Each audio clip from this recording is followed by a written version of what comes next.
Welcome to this edition of Simsbury School News. My name is Dominique Avery. Today we're going to take a look at how the town fared in the state budget and consider the outlook for future school budgets and school capital improvements. One of my guests today is Matt Curtis, the Simsbury School Superintendent. Welcome, Matt. He's usually my first guest of the school year, but we're recording this the first week of December, not exactly the beginning of the school year. Why the delay? Well, if you follow the news at all, you know that the state is in a budget crisis, and last February, the governor threatened huge cuts to education funding for cities and towns. That included a whopping $6 million cut for Simsbury. You may recall that the legislative session ended in June in a stalemate with the legislature unable to pass a counter budget that was agreeable to the governor.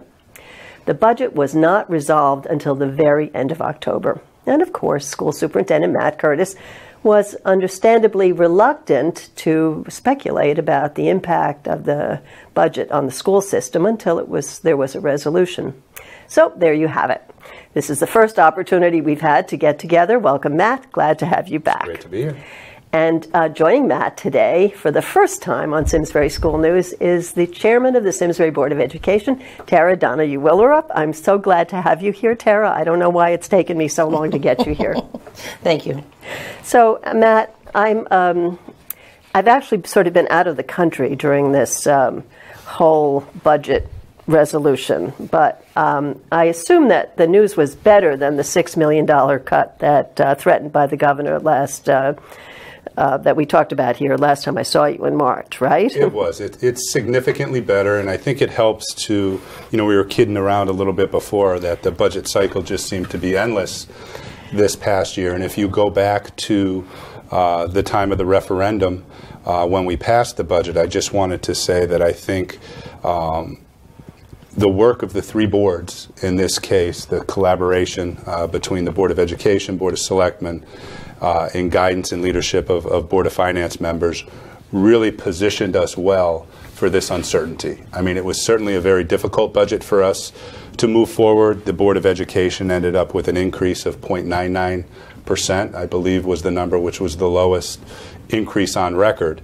But through some really sound contingency planning, we put ourselves in a position, I think, that was much more advantageous than other communities. And while we were bracing ourselves, as you said, to see what that reduction would be, we ended up with a reduction overall in our educational cost share funding of somewhere between, I think, $700,000 and $800,000 from last year, but it was well within the contingency plan that was put forward.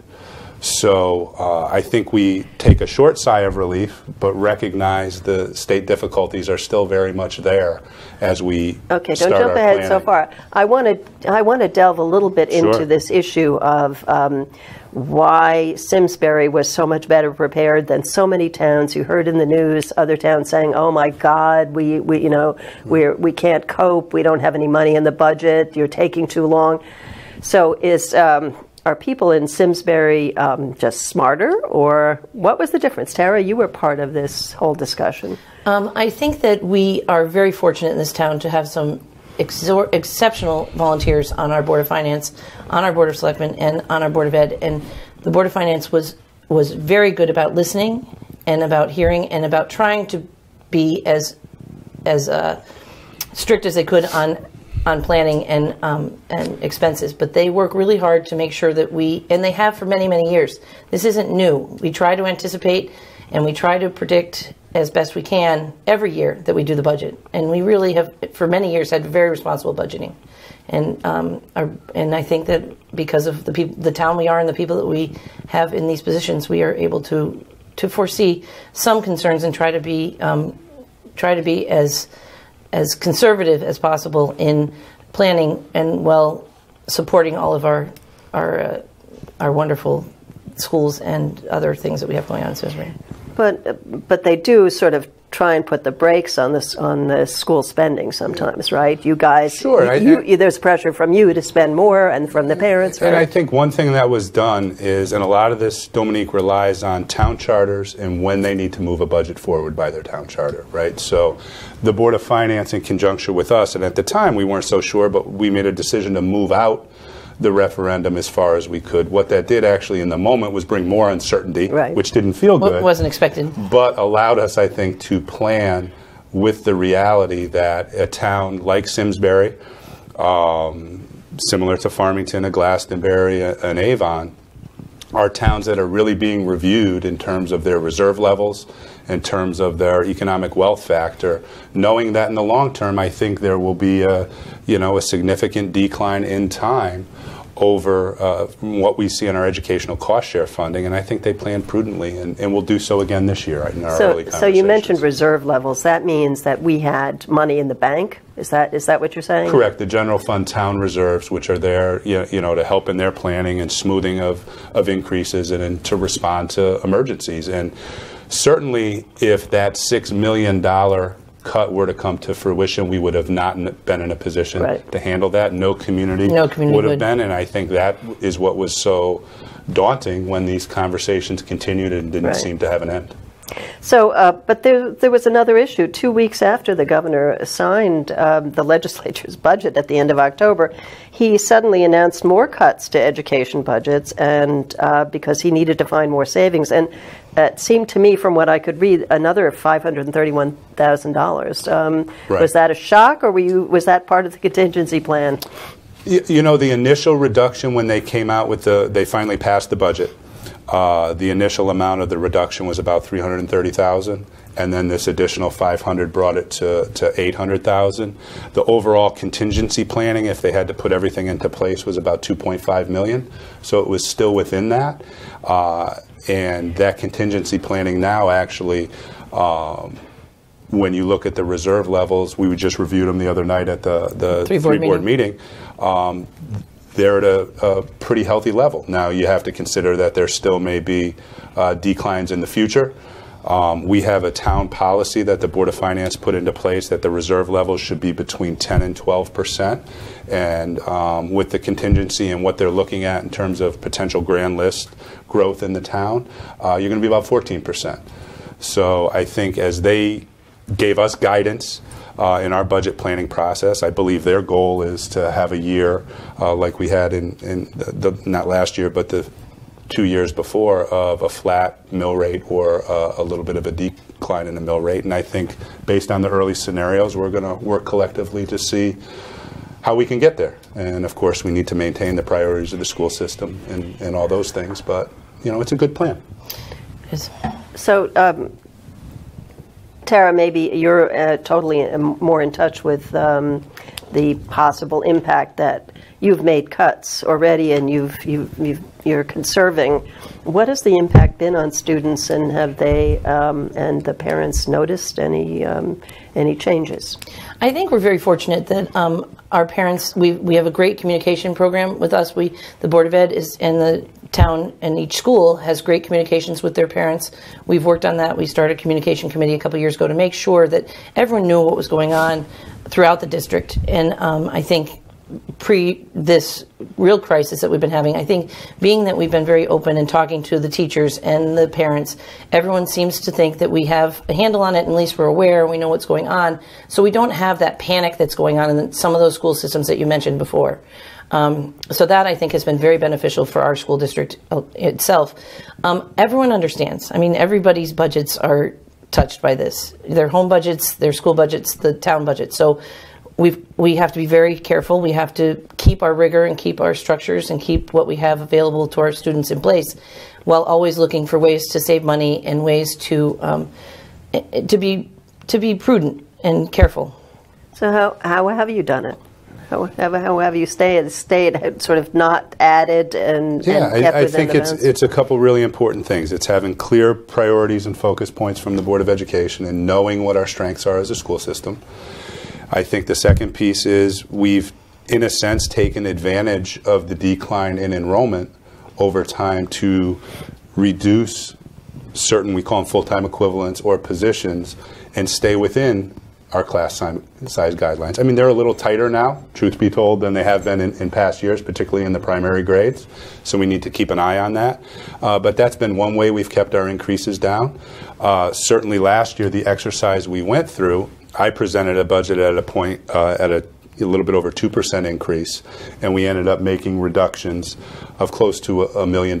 So some of those were enrollment related, some of those were real hard conversations about analyzing functions and can we do things differently. And I think we have to continue to have conversations about that and keep things as far away from program impact and student learning and opportunities for kids as we can. We also do some regionalization on some of our, our fuel costs, our other types of expensive on that. And then anytime we can get a better price because we do it in a coalition with other school districts. So we're looking at every aspect of cost savings that we can. But again, our core value is to make sure we keep up what we have in our district and our schools that we have, because they really are they're one of our biggest products that we put out into the world as our students. And so in some towns, I was out of the country for a little bit, but there was a period of time where I was reading that some school systems were saying we were going to have to lay off teachers, and so did you actually cut the teacher staff? We had a reduction of, I think, 2 certified classroom teachers, and those were due to enrollment. So we've been through that kind of attrition. We looked at some other non-certified areas, did some restructures. We looked at some retirements. We had quite a few retirements, actually, Dominique, at the end of the year that were unanticipated. And there's quite a differential there in new hires. Right. And we've never put a cap on how we hire a new person because we believe, it's that old $1 million investment. You want to get the best and the brightest. But we were pretty cognizant of the fact if we had a teacher going out at the highest level of the salary that we were going to put our efforts into hiring bright, younger certified staff to replace, so we were able to get quite a bit of savings that way as well. So as far as enrollment is concerned, I remember at the beginning of last school year you had sort of a bump up in enrollment, unexpected. What's the situation this year? So we're projected to, as we move forward, to decline a little bit, not too much. I think 34 students total. And elementary enrollment is pretty flat now. It looks like we've seen that significant decline, and it's going to stay flat, and then in the next 4 or 5 years out start to creep back up. So that decline of 30 students or so is at the middle school level. High school is projected to be up 3. So that's one challenge as we move into this year, is we don't have a lot of flexibility coming out of last year for those classroom teacher positions because we have to keep those ratios solid for people. So in your letter to parents, you mentioned that the cuts for this year were that the budget cuts, the state budget cuts, gave you just sort of a short-term reprieve, and given the state fiscal woes, it's not going to end, that you're going to have problems again this year. So what's that going to mean now? You mentioned before that the 3 boards, the Board of Finance, the Board of Selectmen, and the Board of Education have started meeting. How are you going to go about planning the budget for this year? So, great question. We had some really sound guidance, I think, from the Board of Finance in the language of almost a cap. Like sometimes we get guidance. This was almost, it was pretty much like, hey, this is a cap of a 1.75% increase. So I think where you go from there is say, what do our fixed costs look like? And our fixed costs are about 2.7 to 2.9% of an increase. So you start to really, do the math. It gives you a lot of space. One conversation, and it's an important one, and I don't want to get too much into the nitty-gritty of it, that we're going to have with the Board of Finance and at the meeting that was discussed that they're very agreeable to, is the second largest driver we have is our insurance line item. And last year we had an increase in catastrophic claims. We had a significant insurance increase. That was the bulk of what our increase was. We're a self-insured organization, so we use the balance of our self-insurance fund to smooth rates. The Board of Finance 4 years ago made some decisions because we had a healthy self-insurance fund, and they wanted to ensure they weren't overtaxing residents. Took some money from that self-insurance fund and invested it in some other post-retirement investment funds. But my conversation with them is, if we can shore up the health of that self-insurance fund and allow myself as superintendent in the school system and the board to smooth that increase, along with the town to smooth that increase, we could bring that fixed cost of 2 point down quite a bit. And now we're talking about a gap of reduction that isn't as significant and quite honestly doesn't concern me as much as it has in prior years. I think it's a attainable goal. I really do this year. So you're talking about self-insurance, meaning insurance for the school system, or health insurance? Health insurance. Okay. Yes. So last year you were here not just to talk about the budget and welcome parents and students back at the beginning of the year. You also came 1 month to talk about the big plans that you had for Henry James. Yes. And we were the renovations. Yes, we were very excited about it. And all of that was put on hold because of the state's fiscal woes. What's going to happen to the plan this year? And then the second part of the question is, what are you considering? Are you considering anything about reducing the number of elementary schools? What's going on there? Two-part question. Okay.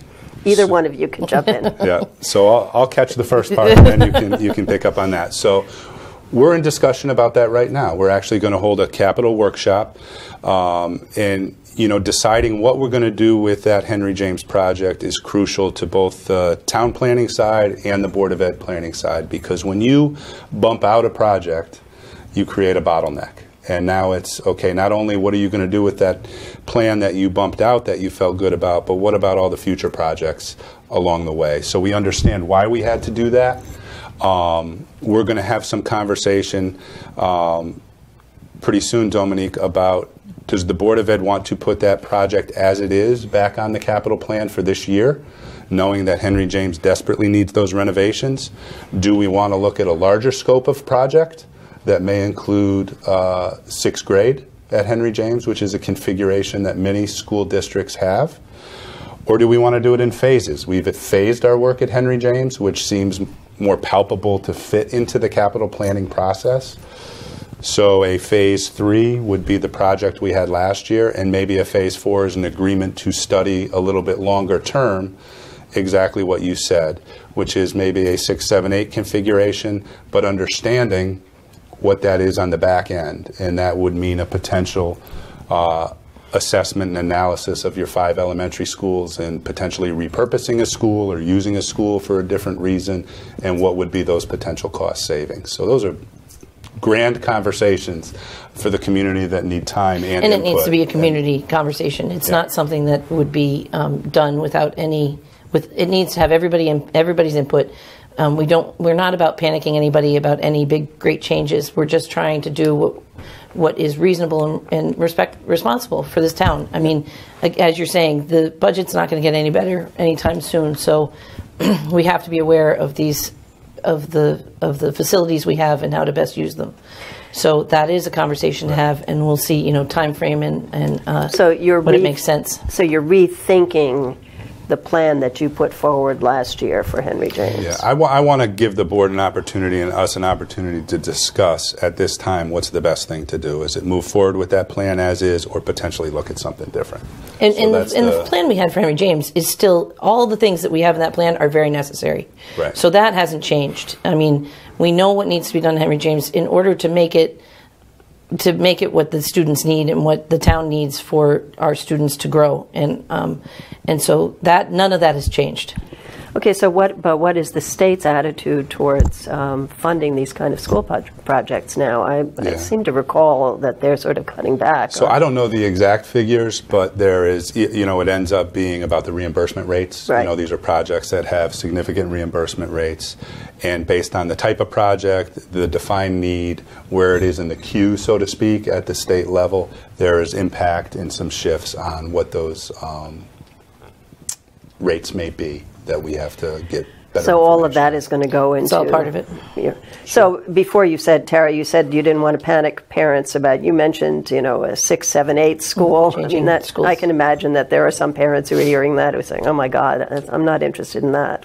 So you talking about closing an elementary school? Are you talking? I mean, are you just You're starting? The conversation has started that we potentially could move a 6th grade into Henry James. That conversation we've already put out there as something that it's being done in a lot of places. There's a lot of good research that says that it's beneficial to the students in today's society and culture.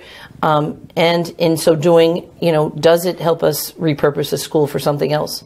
I mean, there are things, but all of the pieces have to come together, and all of the conversations have to happen in open forums with people who are interested. We would have to really. There's a lot of conversation, a lot of study we have to do, and a lot of data to be. You both have mentioned repurposing a school for something else. Have you done any discussion? I mean, that's like news to me. What would you? So not concrete, but I mean, it would. As far as this kind of assessment has gone, it's looked at Henry James and saying, what is the capacity with that new design? So building off that new design, what is the capacity in that building, and could you move other things in there? So we've initiated that, and the reality is, as I've said, we've removed all those modular units. I've talked about that in past years from our elementary schools. So our elementary schools have a little bit of uneven capacity, but the enrollment has evened out. We're not in a position, enrollment-wise, where you could shift in your elementary configuration from 5 to 4. It wouldn't work. There's not enough capacity. So to ever have that conversation, you would first need to say, does it make sense to do something different with Henry James? And a repurpose could be a school that might house preschool or offices, or have a conversation as their town or use. Move I mean, it could cover a whole myriad departments of different things that are undefined. And we haven't had those conversations, quite honestly. But that's it. It all has to start somewhere, and we've done delving before, and we know how to sort through all of this information. So that's why we don't make rash decisions. Every process we make is thoughtful. We have to do all the research. We do the talking. We look into all the pieces of the pie and see what ones make sense and how we can do them to be financially and fiscally responsible and still responsible to our district.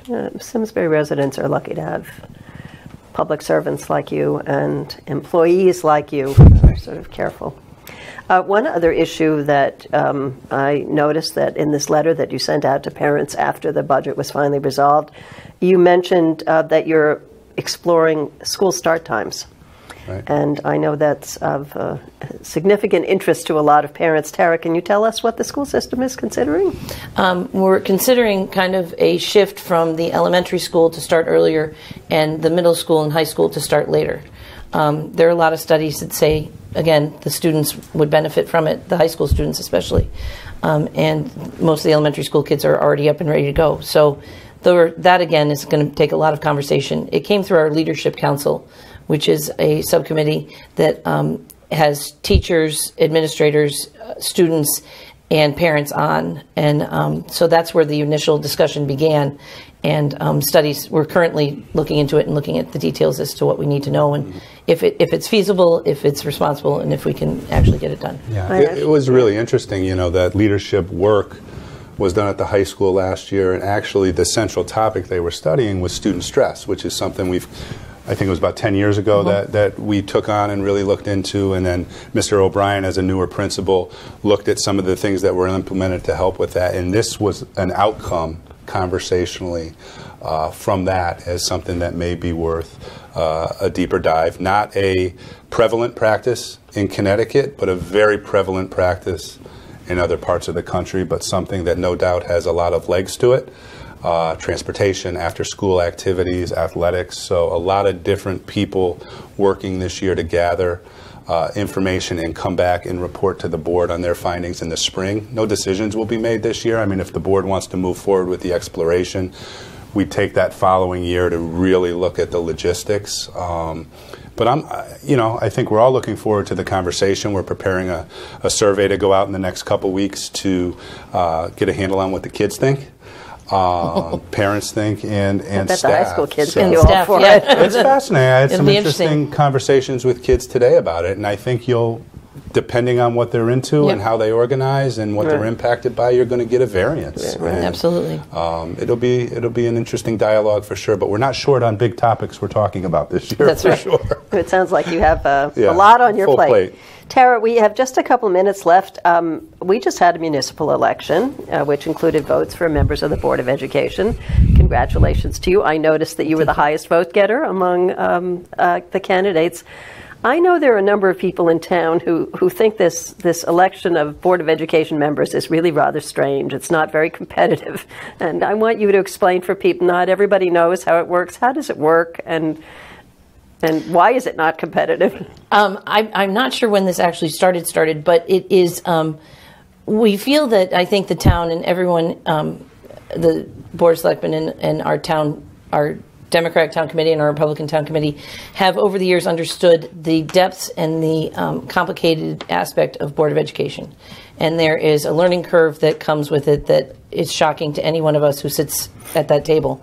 And I think what happened, what it's a gentleman's agreement to a degree that we try to vet most of the candidates seriously through our party system, and that way we can make it so that when they are seated at the table, we are all coming to it with the same mentality, the same philosophy of what's best for the students. Don't be political. Agenda-based leadership in that capacity can be very detrimental to a program. So we need to all. So that's why it is the way it is. So if that's helpful. 2 Republicans are nominated and 2 Democrats are nominated, and they're basically. And there are third parties that are that. So I saw there was a petitioning candidate. And we've this had year. we've had parties along the way that have who have. But essentially, if you're nominated by your town committee, you are elected. Correct. Right. Well, someone would have to vote for you. Right. If you vote for yourself, Well, you're okay. So we're just about out of time. What did I not ask you? What would you like to add to the parents and citizens, and not just parents, watch this? So. No, I would just say, to wrap the context of the whole conversation, that we have a lot of exciting things going on within our school system. We'll be back for some other shows to talk about them. So it's not always budget all the time, but certainly with the state of affairs in Connecticut, it is something that's driving a lot of our time, a lot of our focus. We will continue to put forward proposals that support our mission and our belief and put a great school system out there. We have great families, great kids, and great people to work with. So Great town. So I'd like to thank you for both of Thank you you. for coming, Matt Curtis and Tara Donahue-Willerup, and I'd like to thank everyone here at SCTV behind the scenes for their help in getting this show on the air, including our cameraman, Sam Davidson, and Joe Giorgenti, whose wife, by the way, was the chairman of the Board of Education for quite a while. And finally, thank you for joining us. If you missed any part of this show, you can find it on demand at simsburytv.org. A reminder, all Board of Education meetings air live on SCTV, on Comcast Channel 95, and also on Channel 1070. And those meetings are on the second and the fourth Tuesday of the month. And finally, we'd love it if you also liked us on Facebook. I'm Dominique Avery. See you next time for Simsbury School News.